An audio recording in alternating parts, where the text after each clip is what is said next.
Since morning, we had a very fruitful session with the top policymakers on healthcare, and they talked about how tech intervention can improve our healthcare facilities, both infrastructure wise as well as delivery wise. We had another panel discussion in the afternoon, and now this panel discussion, we are looking at focusing and discussing on extensive usage of technology and how technology is being leveraged successfully for improving healthcare practices.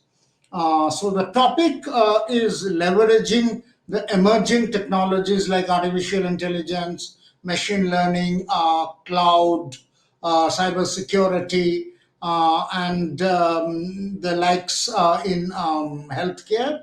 And so let's try to make the session as interactive as possible, and we would try to keep so the idea is to have more inputs and talk about more of the best practices. So maybe I would request each of the panelists to restrict each answer so that more and more points can be deliberated and discussed. So before we start, it's my pleasure to introduce all the panelists today. So we have with us Harmandeep Singh. He is the VP IT of Rainbow Children's Hospital.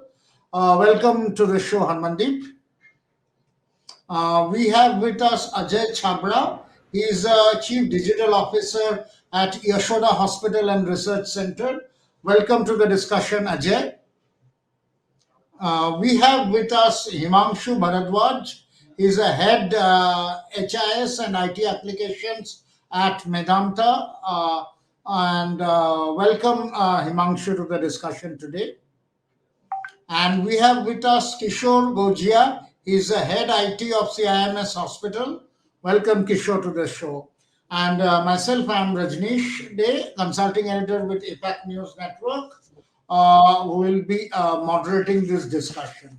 So once we start, I think the best way I would come to each of the panelists and try to take from you in terms of trends and innovation.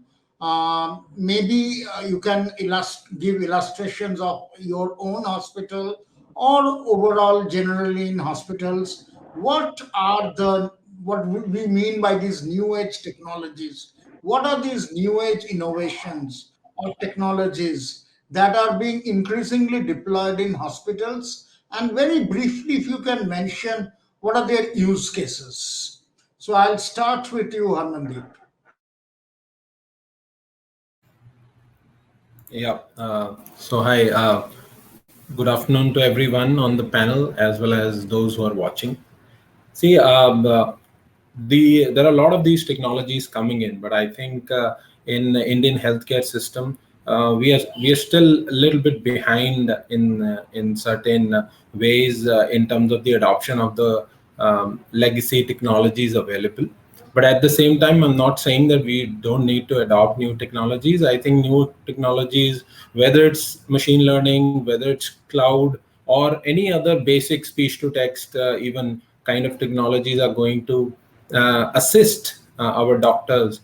And when we move forward, though it's been the theory in the hospitals that patient is the center of the care, and keeping that in mind and reiterating, I think we currently need to leverage what all data we have and see how we can digitize it, because then only these new technologies are going to assist us and make meaning out of it. Whether you're using AI ML technology on your existing data and try to bring out any sort of meaning out of all the noise you have in terms of the data availability, whether it's coming from the IoT devices, whether it's being entered by the nurses, doctors, clinicians, any other clinical data from lab radiology, as well as the patients, because in a lot of hospitals these days, patients are allowed to capture in a lot of data. especially where we are delivering home care in these pandemic times. So I think we really need to digitize all our data sources, integrate them, and then build a layer of AI ML on top of that to make meaning out of that data. And that's what we at Rainbow have initiated. I would not say we have done a lot on it, but we have initiated a project about a year back, and we are continuously working on it and see how we can improve and bring meaningful outputs for our patients, our clinicians.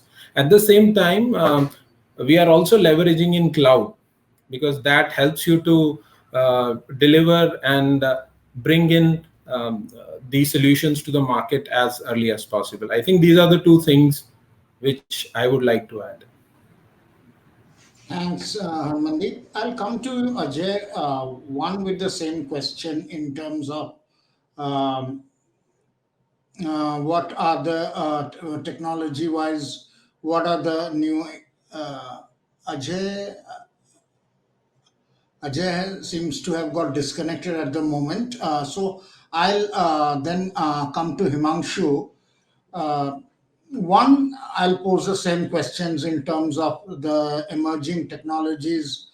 What are the adoption at Medanta? Specifically, two areas also I would like to focus. One, which Harmandeep also touched upon, is one is data collection is fine, but as long as not a proper analysis is done with the data, we don't gain too much. For having a better outcomes, we need proper data analysis. So, from your experience, how are the hospitals doing this data analysis, which can improve better outcomes? And the other part I would like to touch upon is has artificial intelligence sort of helped in streamlining the clinical decision making?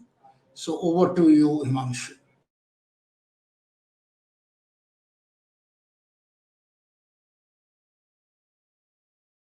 You are on mute. You are on mute. Uh, Thank you. Thank you, Rajnish. So, as Harmandeep already touched upon it, that first of all, we need to streamline the data which we are collecting. But even more important is that what is the volume of data which we are collecting? What is the variety of data which we are collecting? What is the velocity of the data which we are collecting? Because trust me, in order for any AI to be helpful in clinical decisions, it needs to, first of all, collect a huge amount of data. It could be structured data, it could be unstructured data.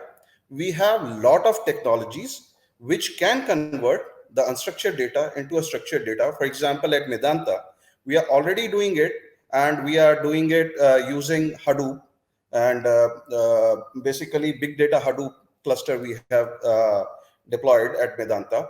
And from our ICUs, we are collecting the data from various devices, whether it's a ABG machine or it's an ACT machine, or it's from the ventilators, or whenever the IV lines are being put in, or whatever the vitals which are being taken. So nobody is supposed to write it just on the piece of paper or in HIS system, but it is being collected thoroughly, and using that, my doctor can make informed decisions. Obviously, right now we are not reaching to a situation where this AI itself is doing something. Of course, we can actually moderate lot of devices also using this particular system, but we are not getting into it because we need to teach the model further, and we are collecting. Obviously, there are a lot of what you call graphs, lot of decision making points which are being provided to our clinicians. Um, you all of us know that sepsis is something which reduces the increases the mortality by 8%. Now, for that purpose, it's very important for a doctor to understand that what kind of vitals or what kind of issue happened with the patient at what particular point of time, and using which they can take a very informed decision. So there is a definitive need at all levels to teach these models further, so that further decisions can be taken by the clinicians and the doctors. Thanks. Before I come to Kishore, one more clarification, Himanshu, I would require here. What you mentioned about the informed decision making and that humongous amount of data which is coming in. So, my question is even to do a proper analysis, there is some standardization of the data on which analysis is being done that is required. Now, Absolutely. as you mentioned, structured and unstructured data are coming from heterogeneous sources. And this heterogeneous data from these heterogeneous sources needs to be standardized. So, Correct. if from your Medanta example, how are achieving that? Because as you mentioned, the informed decision here is even more critical than other sectors because it's a question of life and death, maybe. So, how is it Absolutely. being done?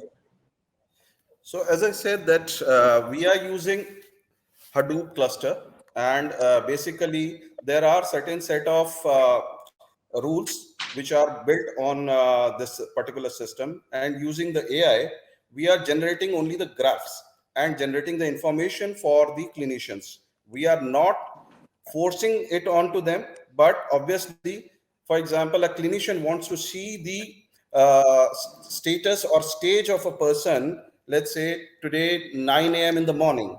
So my clinician can be located anywhere in the world, and using this particular system which we are using, he can view the state, the vitals of that particular patient at that particular time, whenever he wants.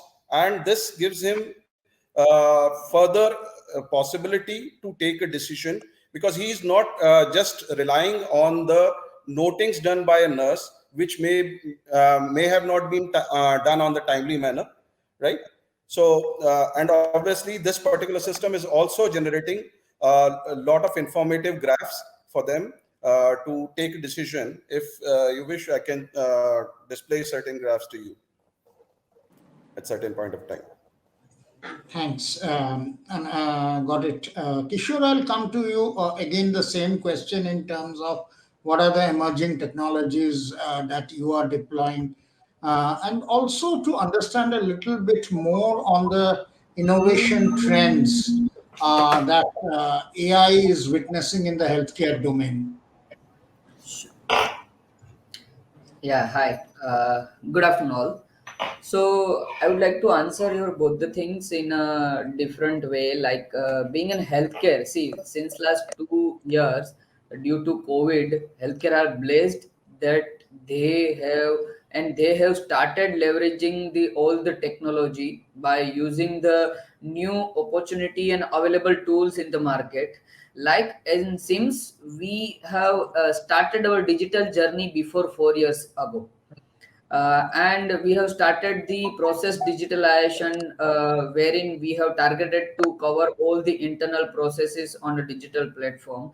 And then after we go on clinical support part, you won't believe, as the other colleague I also know, the hospital have a challenging area to convert digitalization in clinical practice. That is the main aim. Why? Because the organization are always doctor driven, the healthcare is doctor driven, wherein the technology always required to give a appropriate solution and a different option to the doctors according to their need.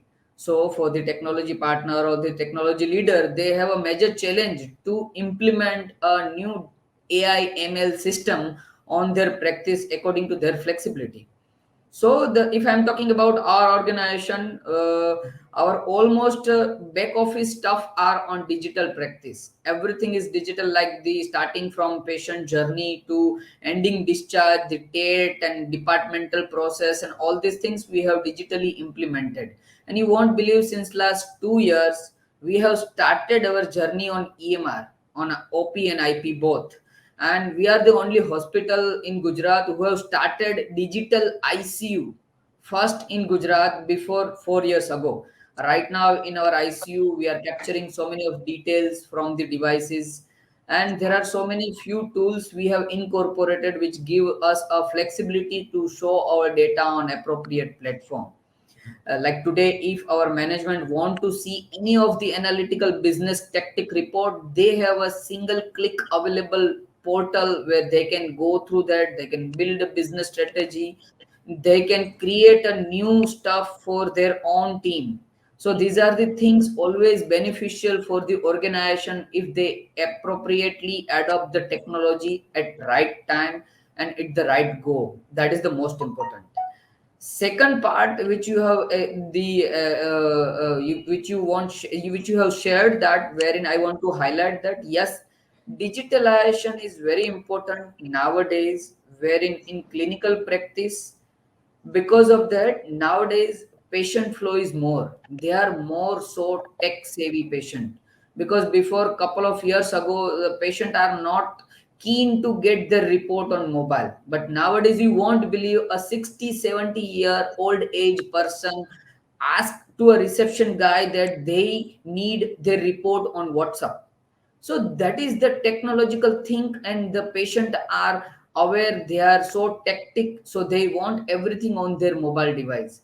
And doctor are also happy to see their everything record on their device, they easily appropriately approved the report part and all, and the patient is available online also. So now there is no limitation, there is no boundary. Doctor can connect their patient on a various platform. There is, before a couple of years ago there would be a limitation that patient has to visit the hospital or they have to go nearby telemetry session somewhere around. But nowadays we have so many of technology on our hand which will give us a flexibility that organization can connect the patient according to their requirement. So that is the benefit of technology, and which anyhow most of the hospital has started to building the technology per se, the solution on top of that, and that is a roadmap, and that is the future of the healthcare. Thank you, Kishore. I'll come to Ajay with the same question now in terms of what are the emerging technologies that you have been using and what sort of innovation trends you are witnessing in these new technologies. Hi and welcome everyone. Ajay Chabra this side, and I have been part of the healthcare industry as well as digital marketing space for almost 15 plus years now. And I started my first. I was consulting with US EMR based company way back in 2005, and even at that time we started the journey of automation of electronic medical records. That was my first project in a healthcare industry. Now if you talk about current scenario, and in particular Yashoda hospital, Nehru Nagar, Ghaziabad. So my journey with Yashoda started 5 years ago, wherein I was involved with them as a strategic vendor to help them in customer acquisition via search engine optimization, by creating a cloud-based and browser-based IPD and OPD feedback management system. So we developed long time back, 5 years ago, I believe that we developed a system on IPD OPD feedback, wherein every patient who's either admitted or getting discharged, we used to take feedback on iPad basically. So that was the kind of first vision, because in every solution we design at Yashoda Hospital, Nehru Nagar, Ghaziabad, we always keep customer and patient at the center of it, core of it. And anything we do, it has to revolve around patients and customers, because they are the center target for us for anything we are trying to develop. Now, if I talk today we are sitting at a juncture wherein we are going to implement North India's first highly advanced AI-based robotic surgery center for excellence. So it is just to give you a landscape of where we started and where we are heading towards. So we are going to launch and announce very soon North India's very large robotic surgery based center, and we might roll it out in certain specific modalities like urology, gynecology, cancer care, and general surgery basically. So we are starting with these four modalities wherein AI will help us and help our doctors. in case of our doctors, all of our doctors are very like loyal with us. They have been staying with us for years now, and the kind of care we are giving in North India, it is like as compared to all other big brands, like the care is also, the cost of care is very less. How we are able to do so? Because we have been using consistently technology. Now I come to cloud technology. So we have recently revamped our HIS system. So we have rolled out a very highly effective HIS and billing system in house. And again, we are using cloud technology for the hosting of it, and we are all taking care of all sort of cyber security, firewalls, system security, network security, and you all know that, and you will all will agree with me that everybody is moving towards zero trust security, cyber security. So anytime any access, any device has to be accessed, it is zero trust, means that you have to get an access to it basically.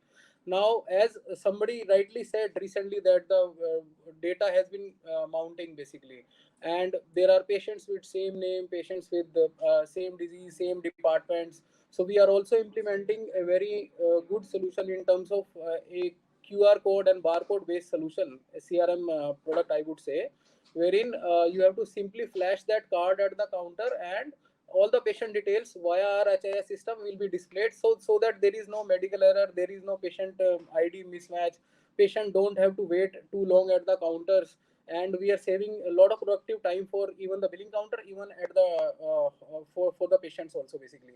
So simply by flashing the card, you get to see the entire information in a second. There are no billing errors, there are no diagnostic errors, and nothing like that.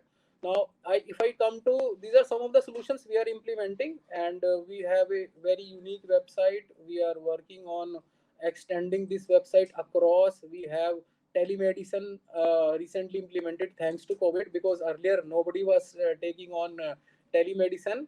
And in my previous venture, I was helping Medanta team also. I was helping the entire core team of Medanta, CIO, CTO, and in terms of their search engine operations. I remember that. And now, since telemedicine has also been roped in, we are experimenting with one as a pilot, and almost 70% of our doctors are on telemedicine platform. Now, patients can go, they get value addition. In terms of value proposition, is that you get economical consultation. Like suppose in the OPD you are paying 700, we are only asking you 500, 600 rupees. So we are giving them online value proposition also by rolling out these solutions. And in future, this is going to further scale up, because as we are expanding a lot, we have a cancer unit now, we are expanding into different horizons, different geographies. We are scaling up our OPD operations, and we also have end-to-end campaign management systems in place, wherein we are running multiple campaigns on Facebook, Google, and the data is being integrated now with Purge with the HIS system to even know the revenue impact. So because simply by having campaign management system is not enough basically. So I am now working towards creating a system wherein all the campaigns and all the spends which we are doing on everyday basis on various campaigns, they should reflect the revenue of the in the CLTV of customer, like customer lifetime value. I am able to predict in some time that okay, this patient did their his first interaction or her first interaction to us via my Facebook ad. From that Facebook ad, he came to us, he left an inquiry, he became my patient, then the data goes into HIS. So from there, we are able to even track the revenue implications. That is something which is currently being worked upon by me. So wherein we are able to do revenue mapping from the paid campaigns or things we are doing. Now, these are things which we are kind of working upon right now, and we are also not untouched by the global landscape in AI, ML, robotics, and all of that.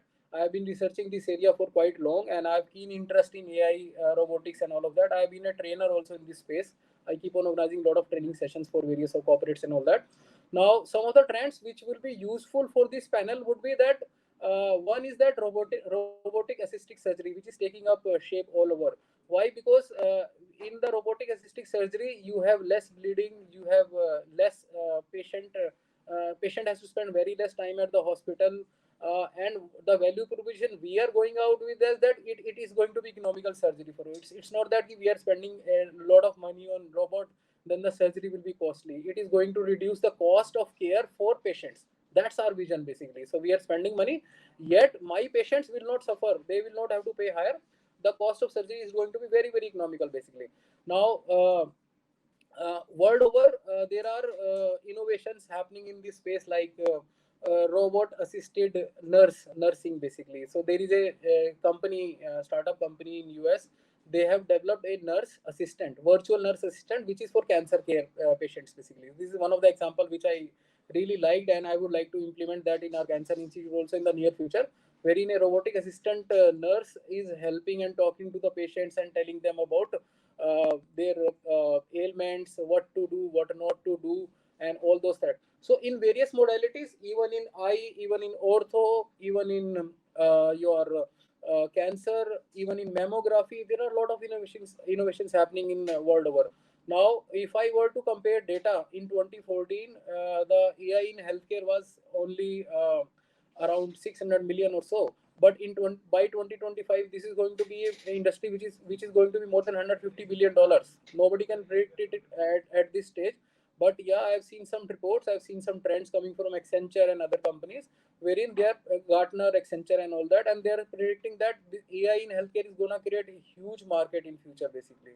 So I would say AI has an implication across, be it diagnostic, be it patient care, be it analytics, and be it predictive analytics. So one example I would like to share with all of you, that I was part of GE Healthcare before this, and we were having remote monitoring and predictive analytics for even our healthcare machines basically.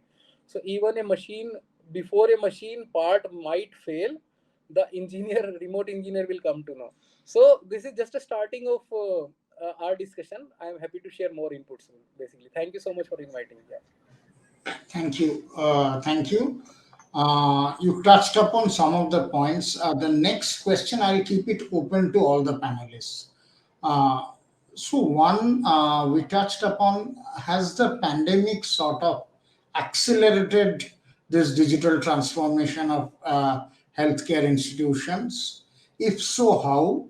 And also, again, Ajay touched upon these 2 points. Two important things we remember, whatever technologies come in, is one, how scalable it is, and two is the budgetary part. So that ultimately, for the patients, what are the cost implications?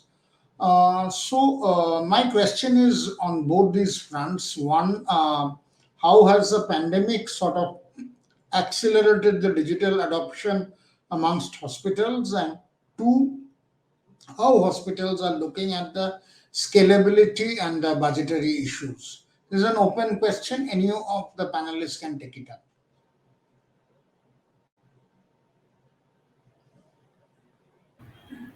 Yeah, I think I'll take that Sure. up. See, yeah, I would not say that digitization in Indian hospitals was not there before the pandemic, but yeah, I extremely agree with the other panelists as well as you, is that it has accelerated a lot. I think the push is now both from the management point of view, whether it's the doctors or the administrative management, as well as the demand is there from the patients. So whereas previously the IT or the digital marketing team or the digitization team was kind of pushing the technology to the users and the customers, but now the thing has changed, or rather I would say the demand has reversed. So now, so with this, what challenges does it bring is that obviously a lot of hospitals in India, apart from the few larger chains, they don't have the bandwidth in-house to adopt such technologies and at such a faster pace, because change also brings disruption in the business. So you have to be very careful of the fact that what technologies you want to adopt and what pace you want to adopt them. Whether it is AI/ML, whether it is just digitizing your current processes which are non-digital, or whether, as Himanshu talked about, bringing in big data analytics, all these are going to bring in disruption to your current systems. So I think that is very important. At the same time, as IT leaders, we really need to choose in and prioritize what are the key technologies we want to leverage rather than just going into the market and try to bring in everything. I think that's where our role will be majorly to advise and work with our teams internally and see what all technologies we need to adopt, whether it's AI/ML, whether it's cloud, whether it is RPA, or big data analytics, anything you talk of. So I think yes, it has accelerated, but at the same time, we also have to accelerate the way we work and be very careful of the fact the technologies which are going to bring in benefits to the patients and our clinicians. Like, I'll just give you an example. We are trying to adopt machine learning into our EMR practice. So we already have a decent EMR compliance rate in our OPD. Now we are working with our partner to bring a machine learning engine at the base of it, so which kind of interprets the data coming from these doctors and clinicians, and then over a period of time starts predicting to those doctors that, okay, these are the chief complaints you get, and if you select these chief complaints, this is the diagnosis, this is the medication advice. It is just as Himanshu shared, it is more of a assistant. The machine learning is not going to take any decisions on the behalf of the doctor. So I think these are the few things which one needs to be wary of. Thank you. From Medanta point of view, I would say that during the pandemic, we were quite digital all the time, and robotic surgeries and all these were not new to Medanta. But as far as adoption is concerned, the adoption has increased not only within the hospital but with the patients as well, because everybody wants now the remote services, whether it's through home care services or through the internet or through delivered through mobile phones. I would say my adoption within my hospital in terms of digitization increased by 80%, I would say. And as far as the other things are concerned, the adoption of AI or ML is increasing day by day. For example, very recently, we have started to use AI for our TB patient X-rays. And what we have done is that we are running a program called TB Free Haryana, and our vans move around at the remote places within Haryana and do the sputum analysis and the X-ray scans of people. And then once this van comes back to a place where there is an internet connectivity, it pushes the images to our PACS, which is then seen by a radiologist, and they give a analysis around it. However, with this particular technology, the AI technology which we have implemented, now it sits right inside our vans, which means that they need the clinicians who are traveling with this van need not to wait for the analysis of radiologists. The first level of analysis already comes inside the van itself. Even there is no internet connectivity, the image is still not pushed to our PACS, and there no radiologist has seen it. But already they have a preliminary report in front of them, using which they can further decide on the course of action. So that's something which we have implemented on our vans. Apart from that, we have implemented this successfully for all of our X-ray reporting in terms of health checkups. So first level reporting is coming from our AI system only, and then it is being reviewed. Obviously, it is being thoroughly reviewed and then only released to the patients. Yes, and in continuation of both our panelists, I would like to share the budgetary part, wherein hospital and the IT before a couple of year ago they are not so revenue generated department. So maybe hospital segment, the domain per se, they don't have a much more focus into it. But since last 3 to 4 years, the management have a very focal area in IT, and by giving and by taking the additional budget from the management, they are able to somewhere around show more inside in the business. So if I'm talking about the only investment on BI platform, the BI itself are able to show a clarity to top management that where they need to do a more focus, where they have a scope for improvement, where they can do a much more improvement so that their business can be go on a next stage. So yes, of course, budget are in a growing stage. Of course, the technology department are demanding more budget, but simultaneously, management are also in a positive quadrant wherein they understand the need and they are approving the same also. Thank you. Now, one part which I'd like to continue from this question was on the scalability front, and the other question we talked about the internet connectivity. Now, many of these, the telehealth or the remote telehealth, will depend on the net connectivity, and we know across the country the quality of our internet connectivity is not always up to the mark. So and again, as I reiterate again, this is one domain where it is a matter of life and death. So it's not just that you can sort of manage a downtime even of a point five nines. So how do you ensure the remote delivery of health services in within this internet connectivity constraints? That is part one. The other part is the scalability issue, and the third part is since the telemedicine uh, policies guidelines came up last year, there is a medico legal aspect attached to it.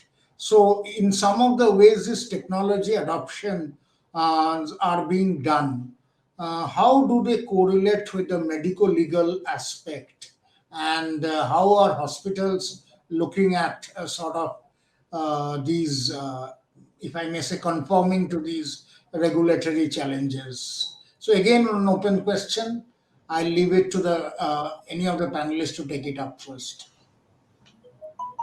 Um, I would like to share a few things according to my experience. The internet dependency. Yes, of course, India have so many of area where still internet are poor, but with the help of technology nowadays, the mobile user are there. They are getting at least 3G and 4G. And the flip side, the another benefit that technology has improved their platform, because before a couple of years ago, if you can look at the telemedicine solution, they required a particular device, they required a particular minimum bandwidth. Why? Because the video transmit tool and technology are different. They required a conversion more, and they required more internet connectivity. But the benefit of the technology, we have so many tools available which is a very easy to use on a 3G platform. The patient can generate a telemedicine session from their mobile itself. They need only 3G connection, and the hospital also have so many of tools and facility available where they don't have a dependency. They can use a simple web based solution. Doctor can do a telemedicine. They can immediately share their prescription over the WhatsApp itself because of the multiple platform available. So that's become a little bit easy. See, I'm not telling that it is totally resolved from the internet per se, but yes, it is easy compared to the previous thing, just because of there are two things: the awareness of the human they are so tactic nowadays. Second, the technology itself is upgrade on that platform, wherein it is very easy to connect the people over the remote destiny. Okay. As far as we are concerned, it all depends on what kind of application or what kind of service we are delivering. For example, on certain type of applications which we are building over mobiles, these applications have the capability to run in offline as well as online modes. So, as I said, the TB free Haryana, I gave you an example.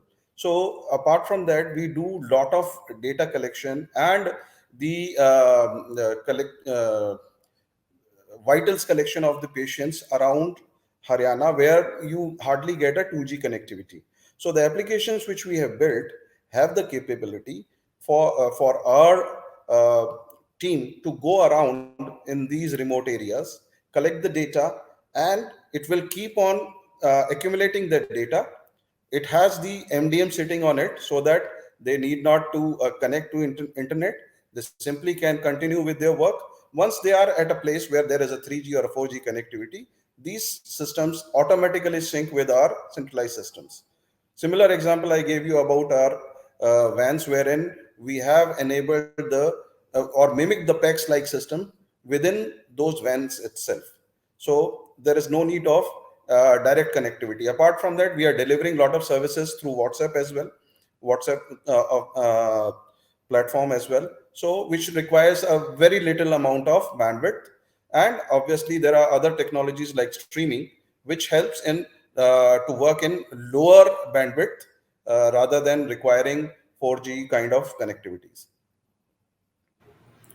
And just to add to what Himanshu said, see, currently, what exactly are we delivering remote? That's what you need to look at. So we are just delivering primary care or the primary analysis, or sometimes the patient has already gone through a surgery with us. We are just doing a follow-up. There, the clinical decision making is not required to a very high level. So you just need some basic data inputs and points. And as the technology can both work online and offline, that kind of helps the doctors to get more data as possible. So I think we are not doing remote surgeries over 4G or 3G or even 5G in the future, but whatever is the basic need is required, that is being done. And yes, I would also like to add that India is still way behind in terms of the connectivity.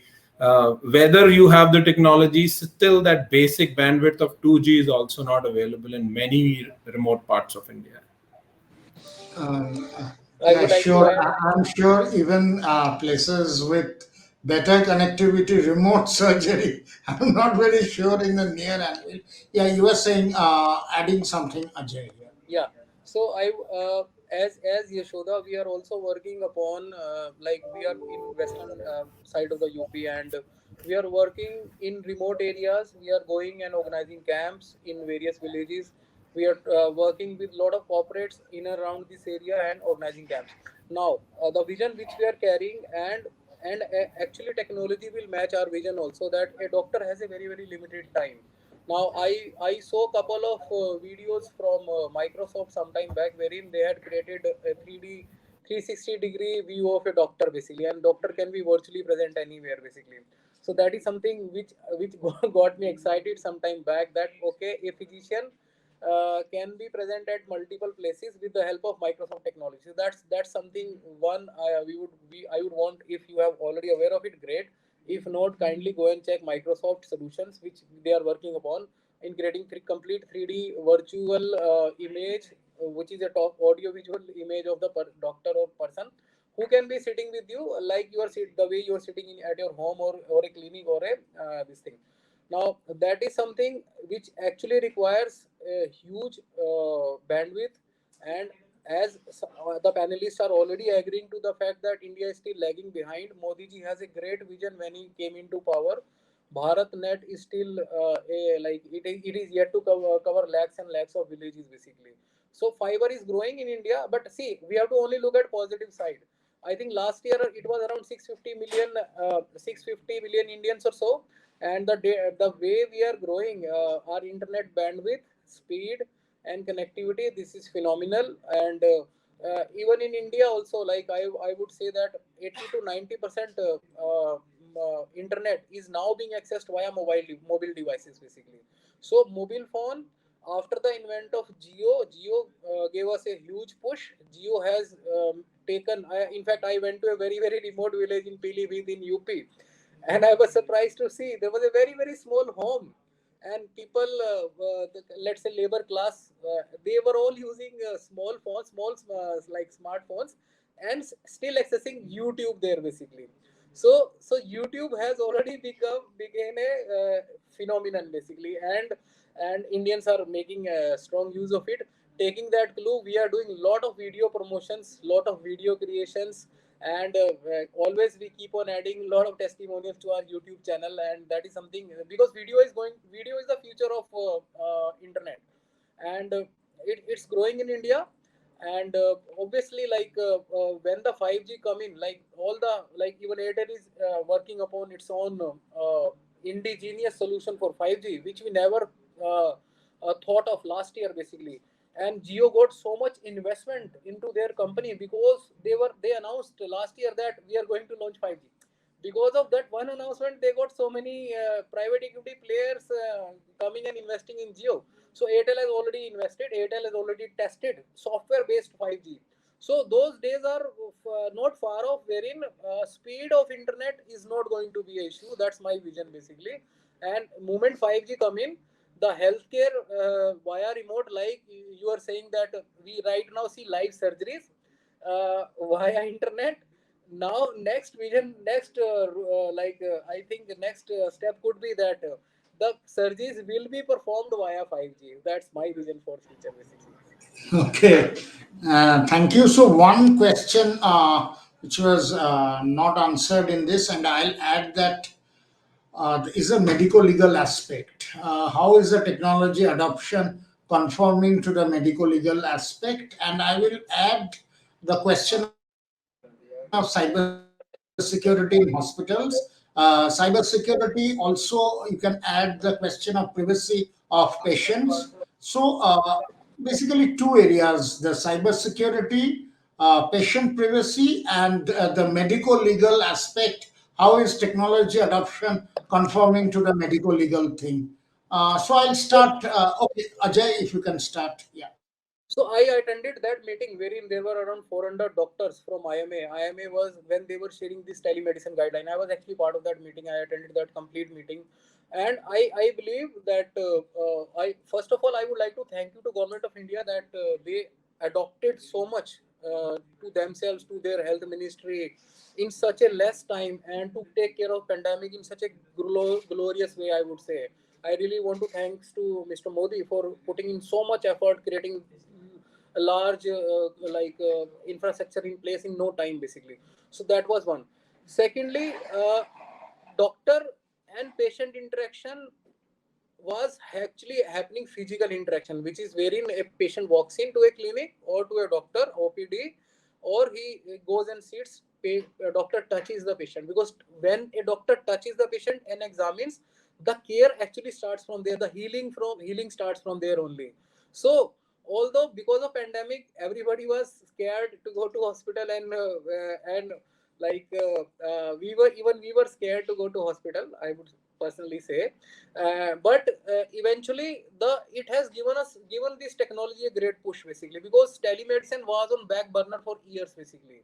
Like 3 years ago I was promoting a Ayurveda telemedicine app, and there was no taker for that basically. The funding, I said who will do telemedicine consultation. 3 years ago story I'm saying. Now suddenly last year the entire scenario changed. So medical legal aspects are there, and any interaction a doctor has with a patient, they have to adhere to all the guidelines. Even IMA has given a lot of guidelines when you do a telemedicine consultation. So you have to keep even proper records there. There are do's, there are don'ts. And I believe earlier even doctors were scared to do telemedicine. Now they are all opening up. They are able to do these telemedicines pretty well. And obviously, if the case goes in a different direction, doctor is always liable. Doctor is always liable, be it a physical consultation, be it telemedicine. So the only the thing which we saw in the past, that not all modalities saw telemedicine consultations, only specific and few modalities, wherein maybe the intervention was not required by a doctor, maybe physical touching of patient was not required. So there are certain specific modalities who saw a surge in these telemedicine cases. Number one. Secondly, if you talk about US, because I studied US market very well last year also, and previous to last year also. So that in US the telemedicine consultation is very well accepted now. It's already part of their legal and regulatory system basically. So they charge somewhere around $75 to $100 for around 7.5 to 12 minutes consultation. So there are companies who are already doing hundreds of millions of turnover only with telemedicine. So I see a lot of scope, and I see a lot of easing down the regulatory norms by IMA, by Government of India, so that we further promote this, because that is the only way to reach remote. Otherwise, we all agree that we have limited number of doctors, we have limited number of nurses, we have limited number of paramedics to support the growth of population we have in our country. Basically, that's my take. Okay. Thank you. I'll come to you, Himanshu, on the cyber security practices as well as the patient privacy issue within cyber security. So, from a Medanta perspective, how have you been tackling this? You're on mute. You're on mute. Yep. Thank you. So cybersecurity is something which has become a buzzword of late in healthcare, which was something not being seen as a challenge earlier, probably. And there is a long way for healthcare to go in this space. We need to understand that this is not only a science, but also a culture which needs to be inculcated, not only with the people work in IT, but also throughout the staff and the patients, and a continuous what you call education is required onto this. You would be surprised to know that in last year, 80% of the cyber attacks across the globe were on the healthcare service providers or the healthcare industry. Uh, and we need to work very thoroughly onto this. We have to understand that now healthcare industry has to look at it not as a IT head's prerogative or IT manager's prerogative. It's a totally different ballgame where you need a CISO, a proper chief information officer or chief information security officer who devices, who creates the processes around your cybersecurity. Many of the hospitals or many of the healthcare providers would say that I have implemented firewalls, I have implemented the various stuff on the network and monitoring tools, and now I am secure. Please understand that there are other ways and means. If we are thinking, the hackers are also thinking even better than us. So if we have secured our network, fine. We have a huge amount or huge number of vendors with whom we are working with. Have we ever checked what kind of security systems they are running with? Because they do have the access to our systems. They have the privileged access to our systems. It could be in-person access. It could be over the network access. And yes, they have the increased privileges. Using their systems, our systems can be hacked. It has already happened with lot of large retailers, and we are no different. So if you see the banks or the financial institutions, they look for certain amount of certifications, ISO 27001, 30,000, for example. They look for it. Or if somebody is handling their cash, or somebody is handling the credit card data, so the PCI DSS norms are to be followed thoroughly, or the Basel 2, Basel 3 norms have to be followed thoroughly. So we have to look around on our vendors as well, that what kind of processes they have, and if they don't have any processes, we have to bring them onto a elevated security process within our system, and not give them a free hand to work in our network or in our areas. That's all what I wanted to share on. This is my thought about cybersecurity as of today. Yeah. Harmandeep, you were saying something. Yeah, I was just wanting to add to what Himanshu said. I think he picked up a very pertinent and an important point is the people. So see, technology works on basically three things. Cybersecurity works on three things: people, process, and technology.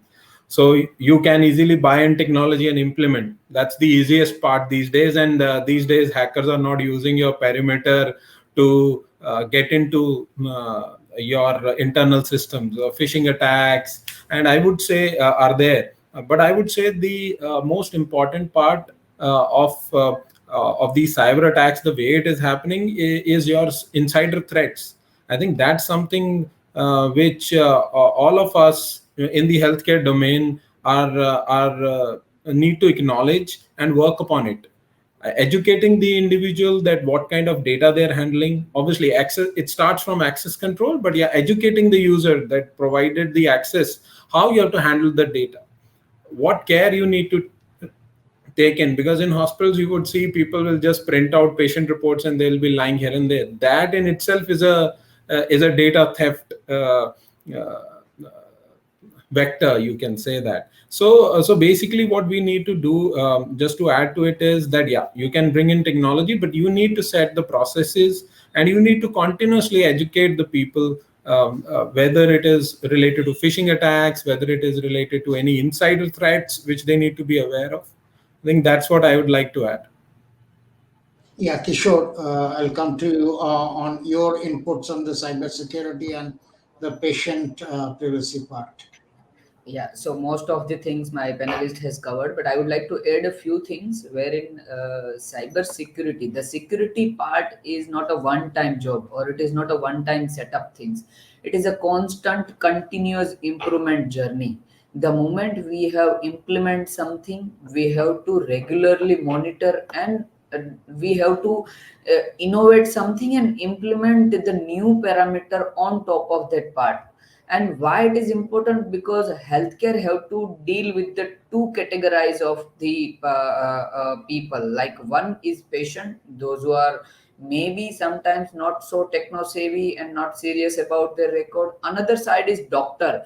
They are so clinical driven, and they might not accept our all security parameter. Let's example, in hospital, organization has adopted the two factor authentication and password complication and all this parameter.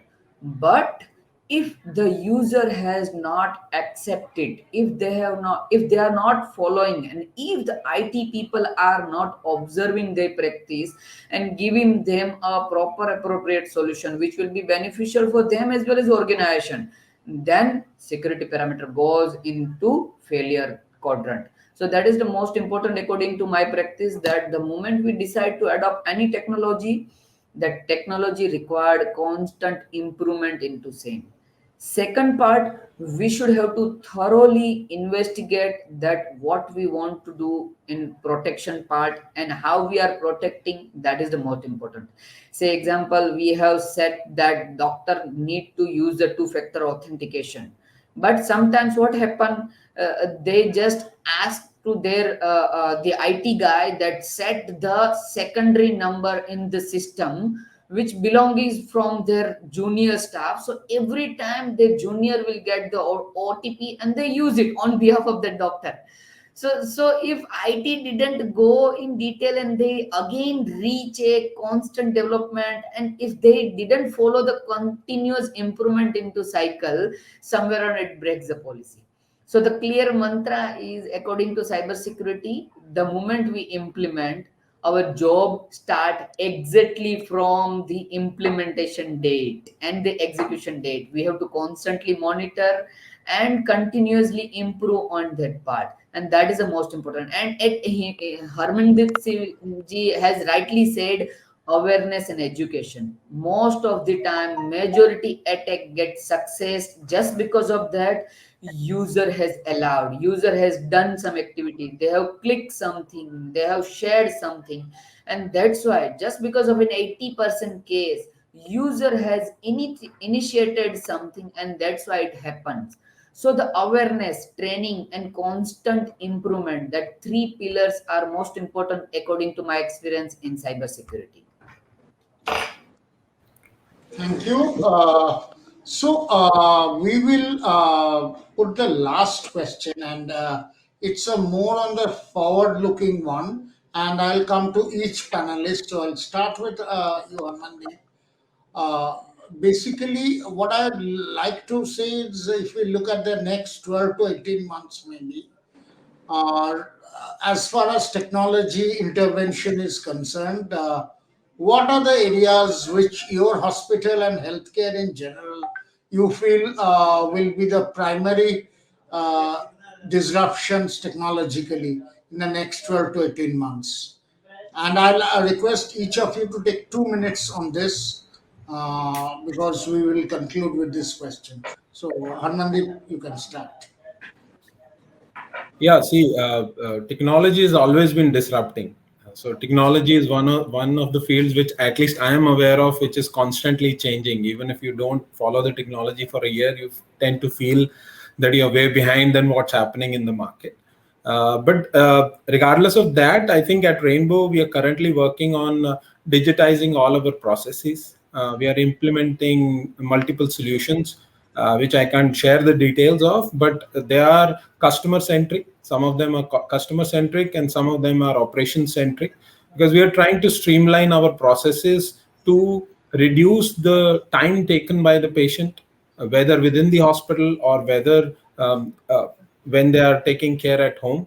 So these are the two things which we are working on a larger level. And as far as disruptions are concerned, I think machine learning is going to bring in a huge role, and it is going to have a huge role in the years to come. Whether it is assisting the doctors or whether it is assisting while keying in the data to the nurses or the clinicians, whether it is assisting the patients at home when they are trying to find out the solutions to the certain ailments. So there, I really think there in the future there is going to be a concept called virtual doctors, wherein the patients will be screened by those virtual doctors, and what these virtual doctors will be powered by will be the machine learning engines, basis the data they have gathered from that particular specialty doctors over the years. So yeah, I'm not saying those doctors will take final decisions, but yeah, they could be the first level of screening. And our as Ajay ji also shared that our resources in terms of the nurses and the doctors are going to be key for such a highly populated country like ours. I think that in itself will help and assist the load, and in terms of reducing the load on our doctors and nurses, and they cater to the very critically sick patients and who really need that kind of an assistant in the hospital. I think that's what I would like to share right now. Yeah, Himanshu. Yeah. So our focus is on multiple things right now in terms of automation and in terms of digitization. So one thing which we are working hard to crack on is the OPD interaction and how we can digitize that to a large extent. We have been trying multiple solutions, speech to text and whatnot, and all that stuff. And we have done even almost for a year, we ran programs wherein even the handwritten prescriptions were digitized using OCR reading and then putting onto them onto the ML systems. Obviously, then we found that they were also error prone. And now we are again working on certain things very closely with certain of our partners. And I think we are in a good shape. Already, we have done a great job in terms of the radiology side, and that's now fully digitized, and it's working purely on speech to text machine learning based systems, and which has helped us a lot to save the time of our radiologists and obviously allow them to focus on the other key areas. The other part which we want to work is on the diagnosis of various ailments. So, as I said, on the TB side, we are already working, and we want to take this forward on certain part of cancer detection, pneumonia detection, uh, maybe the other pre-existing lung diseases. So these are the few things which we want to work on, and we are actually devising the systems around it. And obviously, I think it's a long way to go, I would say, But yes, these are a few of the focus areas. Apart from the increase in terms of our digital footprint for the patients as well as for our clinicians. So this is what we foresee in a next 6 to 1 year timeline. Thanks. Kishore? Yeah, on Sims platform, we have a few projects going on. If I can share with you a major stuff, we are into OPD and IPD EMR adoption process because we have already convert and digitize our majority process from the back office area. So now the our next target and the achievement point is to convert entire OPD into digital platform and then simultaneously to convert the IPD practice. On top of that, our target is to create a clinical BI, because most probably we have done so many BI analytical on data part, on financial and on operation and marketing data. Now our next target is to create a BI by using a AI technology which give you a clinical business intelligence in the clinical practice, so we can give a better service and a better diagnosis to our patient. And that is our current roadmap for the digital technology. Yeah, Ajay, you literally have the last word on this. So, your plans and overall healthcare's plans in the next 12 to 18 months. You are on mute. You are on mute. I have a long list and a long roadmap which we are chalking out for next 3 years, because I have worked in the some of my previous organizations. They used to strategize and plan for 3 years hence, basically, that what will happen after 3 years, so that we start the planning in advance, basically. So out of this list, I would say having private clouds is something which we have already started experimenting. Maybe a hybrid cloud also, mix of private and public cloud. That is something we are experimenting with. On the patient education side, we are looking at AR and VR videos, basically, like say, and everybody will agree, like when a patient goes for PET CT exam, there is a specified process which either a consultant has to explain or a paramedic has to explain to the patient over and over again and again. The same thing we have to explain to them, basically. So we are experimenting on creating some educational videos which will be delivered via AR and VR headsets and all that, so that patient is totally aware of the process and the doctor and the healthcare staff is saving time on that, basically. Then we are also working on, since we have a lot of machines in house, lot of scans are being performed every day, we are building a large database of various scans. Like for our mammograph, we have a huge database of mammographs being already done. Like, although our cancer center has recently started, but we have really outperformed in that, and in terms of the care given, in terms of number of survivors. So we have a lot of scans data, including mammogram, PET CT, MRI, other imaging modalities and all that. So we are identifying various vendors who can work on that collection of scans and then start working on predictive analytics solutions and all that. So that is something we are experimenting. Then in terms of uh, we are also looking at post discharge engagement solutions. Like, this is something most of the hospital falter and fail, even in our part of the northern India also, that after a patient has been discharged, nobody is taking care of that. So how do we make sure that post discharge he is being followed up, he is being consulted, he is being reminded, and he adds to the revenue of the system of the hospital, basically. So that is something we are experimenting. Chatbots we tried. I was earlier part of a Silicon Valley startup wherein we were doing chatbots. I did the first news chatbot in India also with Telangana Today. So we are experimenting on chatbots also. That's another area. Then we are also looking at automating the ICU, remote monitoring based, basically. So lot of stuff on my anvil. Basically, I am working day and night to make Yashoda one of the finest hospital when it comes to digital technology adoption. And add to that, like, the mindset of management is very, very positive. We have a very young group director who is open to all of these new ideas, basically. Actually, we have a couple of questions from the audience. and I'd like to take this up. Okay.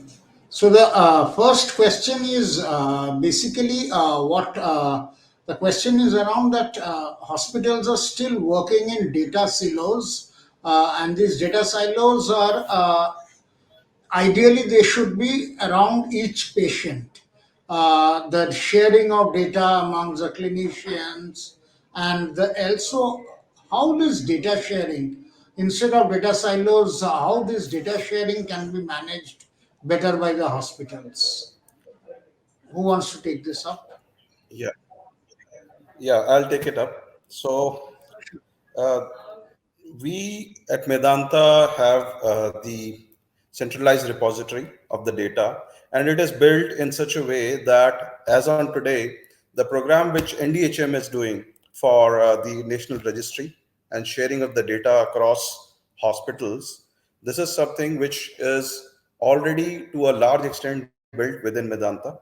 And today we are in a position wherein we can share the clinical data of a patient across all our hospitals, not only with our clinicians, but also with anyone across the globe, with any hospital or any other doctor, which wouldn't require any direct access to a system, but it just requires a proper internet connection, and it provides all the historical data. If somebody visited us way back in 2010, even that data is available with us to be shared with our not only with the patients but with the clinicians across the globe.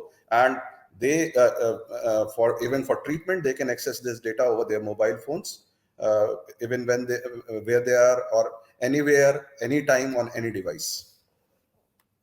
Okay, and another question from the audience is basically in terms of the manpower, the IT manpower that you are looking at. Do you tie up with universities for manpower? So I'll extend this question. Maybe what's the IT infrastructure and IT manpower resources in your teams, and how are these manpower available to you? I think I can take that. Uh, yeah. So, see, in hospitals generally in India, the internal IT teams are not very large, apart from few hospital chains. I must admit that because I've worked in a larger chain and I'm as well. So, but you need to work strategically. You need to look at a mix of team. You can outsource certain stuff where you really need a very high skill set technological resources. Those you can always leverage in partners. And as far as the basic stuff like your day-to-day hands and field support, that also we have outsourced at our Rainbow. Then in the middle layer, you have a team which is basically a techno-functional team where they are technologists, but they understand the hospital operations, the way it works, and they can interact with the doctors on a day-to-day basis. So I think it is generally a mix of these three layers, and depending upon the strategies of every different hospital, they tend to skew it on any side, whether it's on the partner side, whether it's on the in-house side. And at the same time, we do also leverage a lot of hospital administration team as well, because they understand the functions more than the technologists. Sometimes technology on a larger level can be taught to a bright individual, I must say that. Then we do leverage such kind of people into the IT part, but it's a mix, and you have to manage the mix basis your strategy um, and resources. So we touched upon the budgetary part, but another audience question is basically specifically, can artificial intelligence reduce the cost of healthcare? Very broadly, anyone would want to take it up. AI would definitely reduce the cost of care in the long run, basically. Like you all are aware that IBM Watson, what they have been doing for cancer patient treatment, collecting a huge global database system and then predicting the outcome, that what treatment route the patient should be taking. So and alongside it doesn't stop the investment in that area. Although investment in AI in healthcare is going to grow, as I already touched upon a couple of numbers in that area, basically. So ideally, what everyone is looking at is we are able to offer healthcare to all at a very affordable rate, basically. That is the vision every healthcare professional carries, that I should be able to reach and treat more patients and at a lower cost, basically. Now AI, what has been happening so far is that we have been kind of ignoring the past, basically. We have been ignoring the past, in the sense that we had huge data. Now that data was unstructured. Like, let's say film for a x-ray scan is a unstructured data, basically. There is no way you can digitize it unless you start using digital x-rays, and everything is digital in nature, basically. Now the data is already there, and hospitals have legacy of decades of experience of treating thousands and lakhs of patients already. It is just that that vision is required. And I strongly believe that initially the cost of adoption of these technology is going to be a little higher, but when more and more private equity companies start funding these healthcare companies in the AI space, then there will be a right amount of competition in that space. When that competition creeps in, then there will be more people for venturing into healthcare AI solutions, basically. So it will take some time. Initially, there is going to be huge investment in AI in healthcare, and but returns are also coming. Now, example can be taken that we don't want AI to solve a very large or complex problem. AI can solve a simpler problem also. Like I remember the case of a AI company who is working upon that if you have dense breast, then how do you identify, and a mammogram fails to identify whether she has breast cancer or not, or the right nodes are not being checked, basically. So there are innovations happening, and cost of care might be reduced, but initially there is going to be investment in this area, basically. Okay, thanks. We discussed, amongst others, how new technologies like artificial intelligence can be used to have more data analysis for better outcomes. We discussed on emerging technologies like robotics to be increasingly used for surgery. We talked about cybersecurity and related to the patient privacy part, how internet connectivity is critical, especially in a pan India environment when we are talking about for technology adoption, the medico legal implication of technology adoption. So we touched upon quite a few issues, and as we were, this was watched live by 300 odd people, and I'm sure some of these best practices they can also look at deploying further in their hospitals and workplaces. So, with this, we'd come to the conclusion of this panel discussion, and also to the conclusion of day one of the second APAC Health Tech Innovation Conclave. I'd like to thank all the panelists, all the audience, and as I mentioned earlier, the policymakers who were present in the morning, the government departments, our sponsor Honeywell, who are all associated with this program, without whose cooperation making this as a success would not have been possible. So, thanking all the panelists again, and wishing you a good day. Thanks a lot. Thank you. Thank you. Thank Thank you for you. having us. Thank you. Thank you.